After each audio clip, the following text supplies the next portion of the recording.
नमो नमः सभी छात्र छात्राओं को। आज के इस वीडियो के अंदर हम बात करने वाले हैं व्याकरण सिद्धांत कौमुदी नामक ग्रंथ की। आज से हमारे इस यूट्यूब चैनल पर आपको व्याकरण सिद्धांत कौमुदी के प्रत्येक एपिसोड मिलने वाले हैं। तो ये हमारा पहला एपिसोड है जिसके अंदर आज हम व्याकरण सिद्धांत कौमुदी का अध्ययन करेंगे। तो चलिए शुरू करते हैं।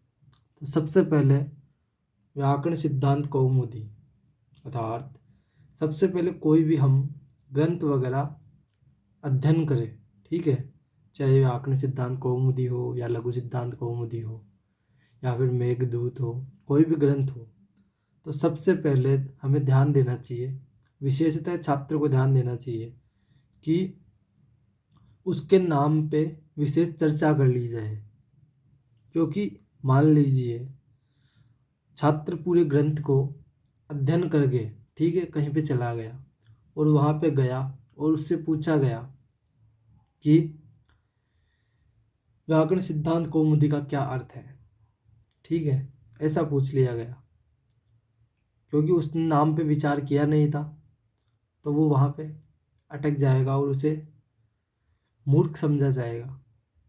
तो इसलिए सबसे पहले कोई भी ग्रंथ का अध्ययन करें तो उसके नाम के ऊपर हमें विचार कर लेना चाहिए, ठीक है। तो सबसे पहले हम प्रारंभ करते हैं व्याकरण सिद्धांत कौमुदी। इसके लेखक कौन है, ठीक है, इसके लेखक भट्टोजी दीक्षित है।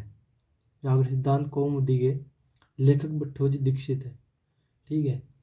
तो व्याकरण सिद्धांत कौमुदी, इसमें 3 शब्द है। तो सबसे पहले हम व्याकरण इस शब्द का अध्ययन करेंगे। तो व्याकरण शब्द की उत्पत्ति अर्थात व्याकरण शब्द का क्या अर्थ है।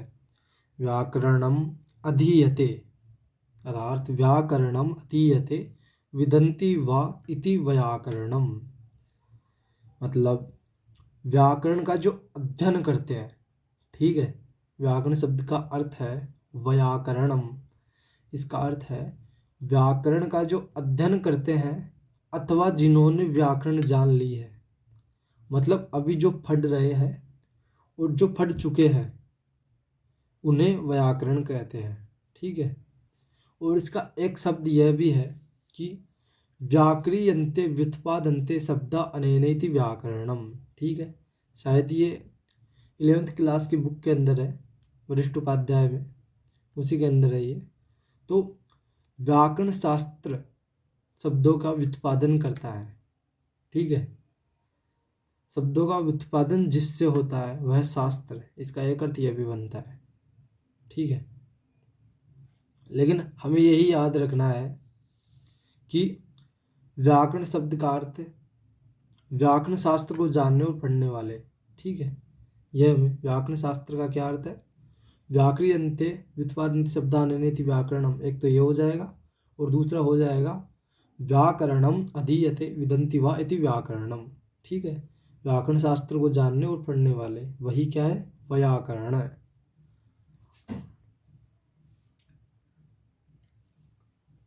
ठीक है।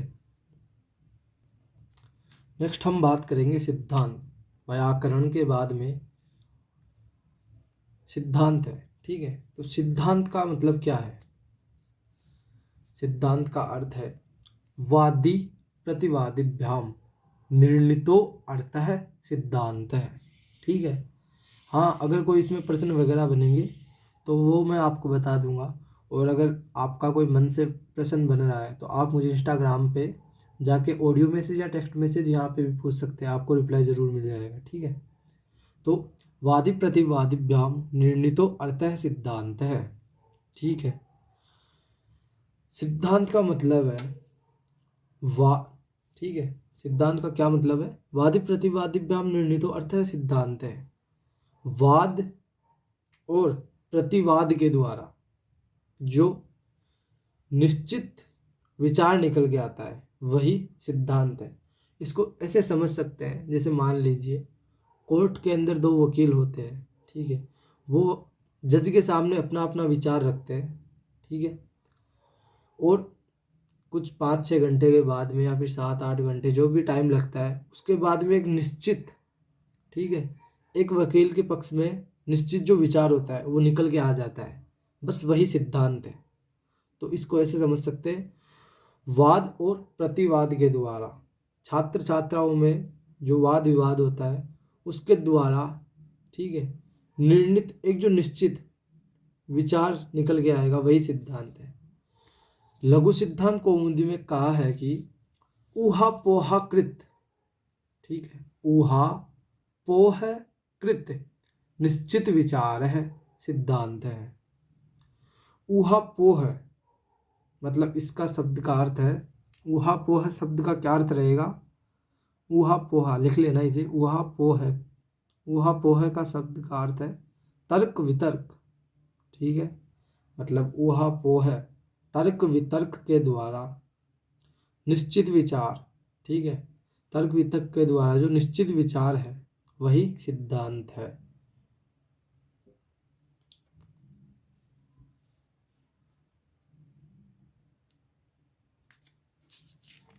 अब हम बात करते हैं नेक्स्ट, व्याकरण की तो हमने बात कर ली, सिद्धांत शब्द की भी हमने बात कर ली, लेकिन अब जो शब्द निकल के आता है उसका नाम है कौमुदी। अब हम कौमुदी शब्द के बारे में चर्चा करेंगे, ठीक है, क्योंकि ग्रंथ का नाम है व्याकरण सिद्धांत कौमुदी, ठीक है। तो कौमुदी, कौमुदी का अर्थ होता है, कौमुदी शब्द का क्या अर्थ होता है, कौमुदी शब्द का अर्थ होता है प्रकाशिका। व्याकरण वैयाकरण सिद्धांतानां कौमुदी इति व्याकरण सिद्धांत कौमुदी, व्याकरण सिद्धांतानां कौमुदी इति व्याकरण सिद्धांत कौमुदी। इसका अर्थ है व्याकरण के जो सिद्धांत है, व्याकरण सिद्धांतानां मतलब व्याकरण के जो सिद्धांत है उनकी प्रकाशिका, ठीक है, कौमुदी मतलब उनकी प्रकाशिका, वही क्या है, व्याकरण सिद्धांत कौमुदी। भाई है या नहीं कौमुदी, ठीक है।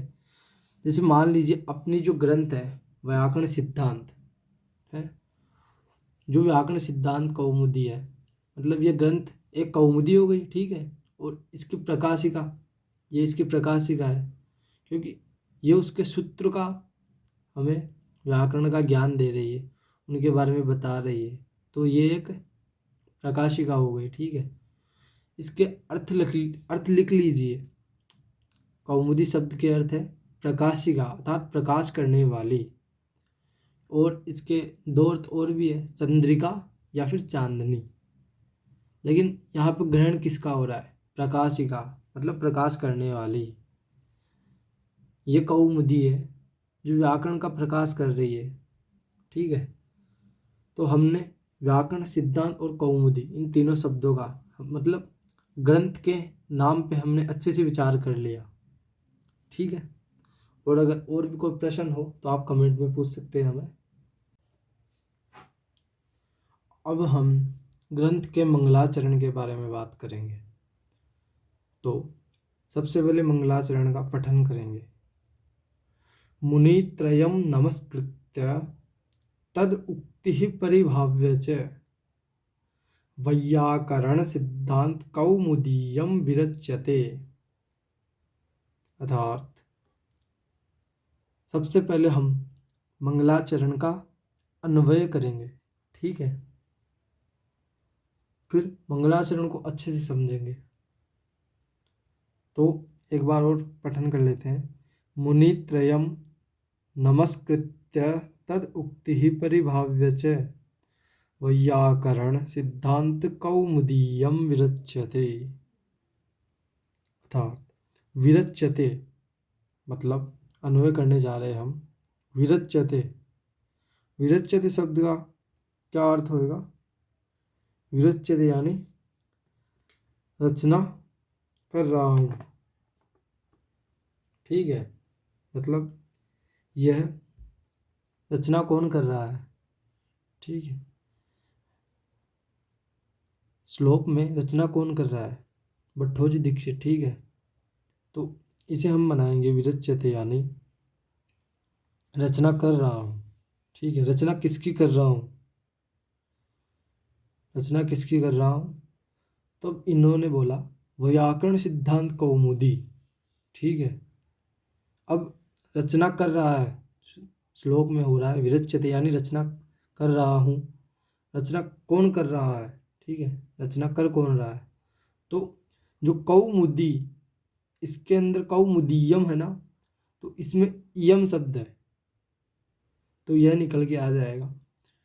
तो इसको संधि विच्छेद करके यहाँ पे जो कौमुदी शब्द है इसके अंदर यम है, तो इसको साइड में निकाल के हम इसका अन्वय कुछ इस प्रकार बनेगा कि विरच्यते यानी रचना कर रहा हूँ। किसकी रचना, कौन कर रहा है रचना, यानी मैं, मतलब मया, मया, मया गम्यते यानी मैं जा रहा हूँ, ठीक है। मया विरच्यते यानी मैं रचना कर रहा हूँ, ठीक है। मया खादते यानी मैं खा रहा हूँ, ठीक है।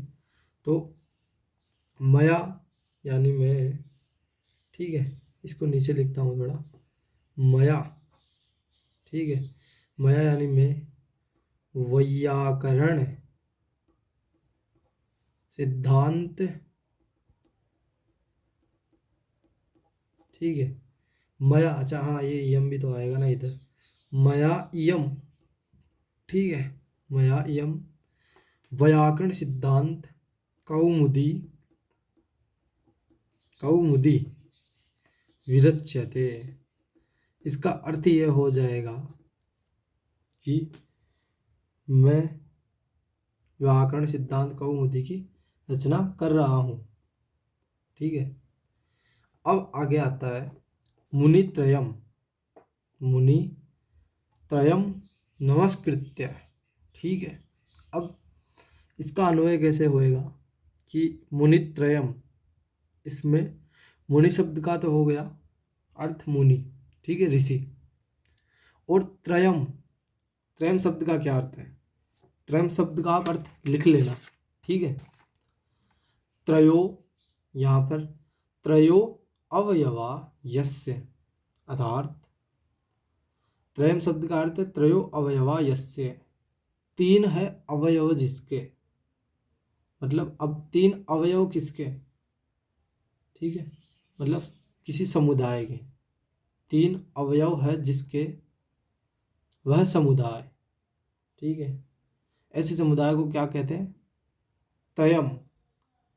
अब इसको ऐसे भी हम समझ सकते हैं, जैसे ये हाथ है, इस हाथ के अवयव क्या होंगे, ठीक है, हाथ के अवयव होंगे ये 5 अंगुली, ठीक है।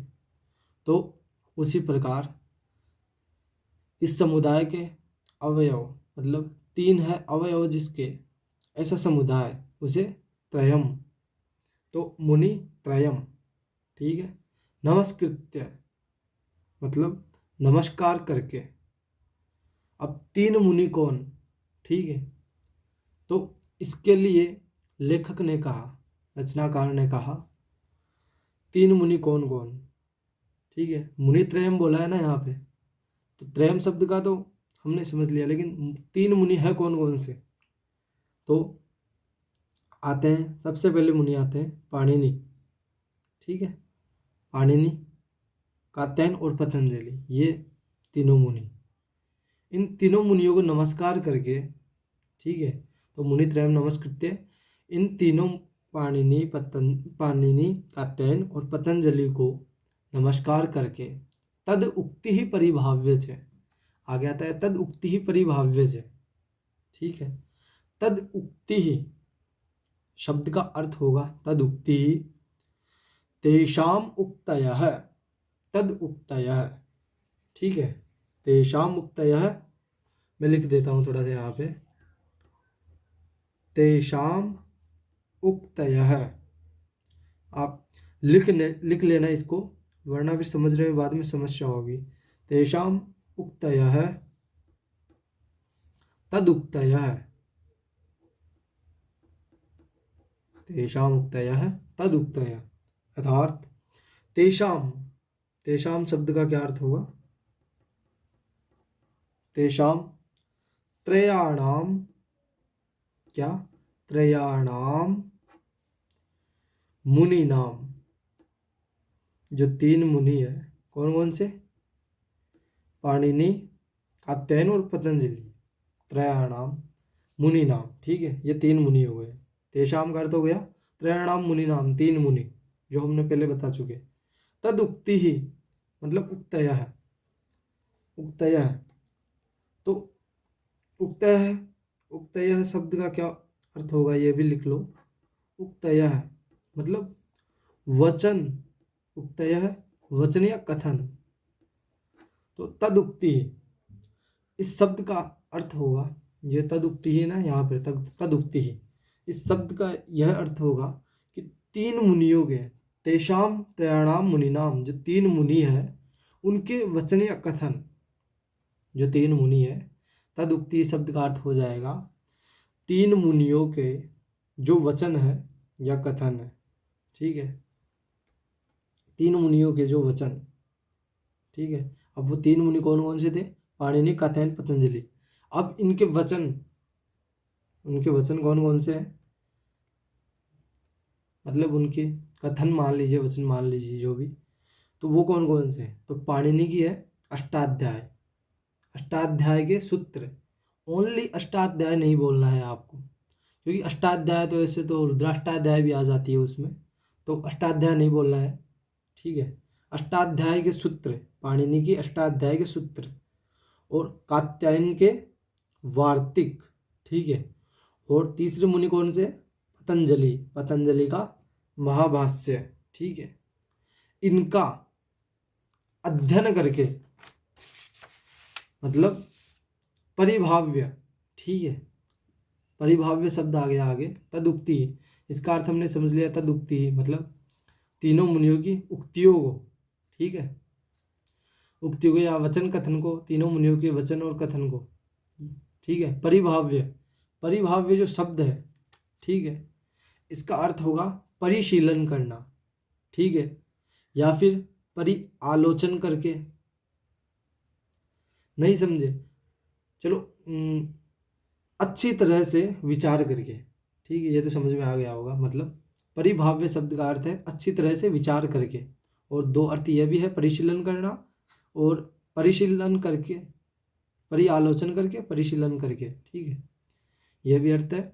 और शॉर्ट में आपको समझाने के लिए मैं अच्छी तरह से विचार करके, मतलब जो तद उक्ति परिभाव्य, मतलब 3 मुनियों की जो उक्तियां है, वचन है, उनका अच्छी तरह से, उनका अच्छी तरह से विचार करके।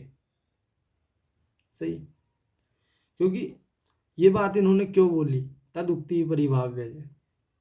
मान लीजिए कोई भी है जो ऐसे भी तो लिख सकता है ना ग्रंथ, हम उसको थोड़ी पढ़ेंगे, तो उसकी हमें कैसे पता चलेगा कि वो जो लिखने वाला है वो विद्वान है या फिर ऐसे ही किसी ने लिख दिया? तो उसका ये यहाँ पर प्रमाण दे रहे हैं। जो 3 मुनि है, पहले तो मैं उनको नमस्कार किया। ठीक है, फिर उनकी तद उक्ति, उनकी उक्ति कौन कौन सी? ठीक है, उनकी उक्ति कौन कौन सी? तो पाणिनि की अष्टाध्याय के सूत्र, और कात्यायन की वार्तिक, और पतंजलि के महाभाष्य, उनको अच्छी तरह से, ठीक है, विचार करके, मतलब अध्ययन करके, अच्छी तरह से सोच समझ के फिर मैं ग्रंथ की रचना करने जा रहा हूँ, ऐसा इन्होंने इस वाक्य में कहा। तो उससे हमें यह हो गया कि, यह ज्ञान हो गया कि हमें जो लिखने वाले हैं वो विद्वान है। तो इस बात का हमें कोई शंका नहीं रहेगी इससे। तो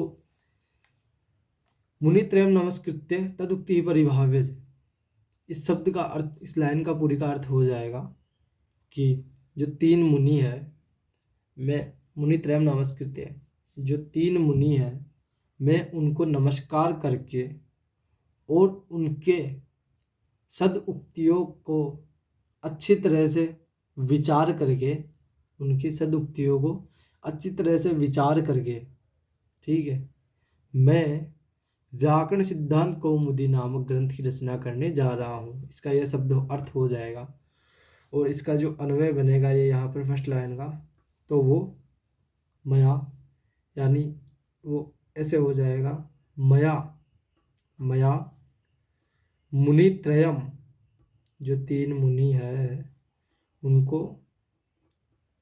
नमस्कार करके, ठीक है। तदुक्ति ही परिभाव्य जय भाव्य, ठीक है। परिभाव्य, ठीक है। इसका कुछ ऐसे ही अर्थ रहेगा, परिभाव्य च। इसमें से यहाँ से ये मैं हटा देना, क्योंकि ये मैं आपको समझाने के लिए उस टाइम पे बताया था, ठीक है। अब इसका अन्वय, ये फिक्स अन्वय सही है बिल्कुल, ये इसको आप याद कर लेना। मया यानी मैं, मुनित्रयम जो 3 मुनि है उनको मैं नमस्कार करके उनकी सदुक्तियों को अच्छी तरह से विचार करके, ठीक है, विचार करके, इयम यानी मैं, व्याकरण सिद्धांत कौमुदी नामक ग्रंथ की रचना करने जा रहा हूँ, ठीक है। ये इसका अर्थ हो जाएगा, बाकी लिखने की मुझे ज़रूरत नहीं है। आप एक बार ऑडियो सुन लेना थोड़ा सा वेट करके। और आज के लिए इतना ही काफ़ी है इस वीडियो के अंदर, क्योंकि वीडियो ज़्यादा बड़ा हो जाएगा, फिर नेक्स्ट एपिसोड जल्दी ही आ जाएगा। तो इसके लिए हमारे सक्सेस एकेडमी को, चैनल को सब्सक्राइब करके वीडियो को एक लाइक कर दीजिए अगर आपको कुछ जानने के लिए मिला हो तो। और ऐसे ही वीडियो देखने के लिए हमारे चैनल को सब्सक्राइब करके रख लेना। और हाँ, इंस्टाग्राम पे फॉलो कर लेना, बायो में आपको लिंक मिल जाएगी। मिलते हैं नेक्स्ट वीडियो में, तब तक के लिए जय हेतु संस्कृतम जय हेतु भारतम।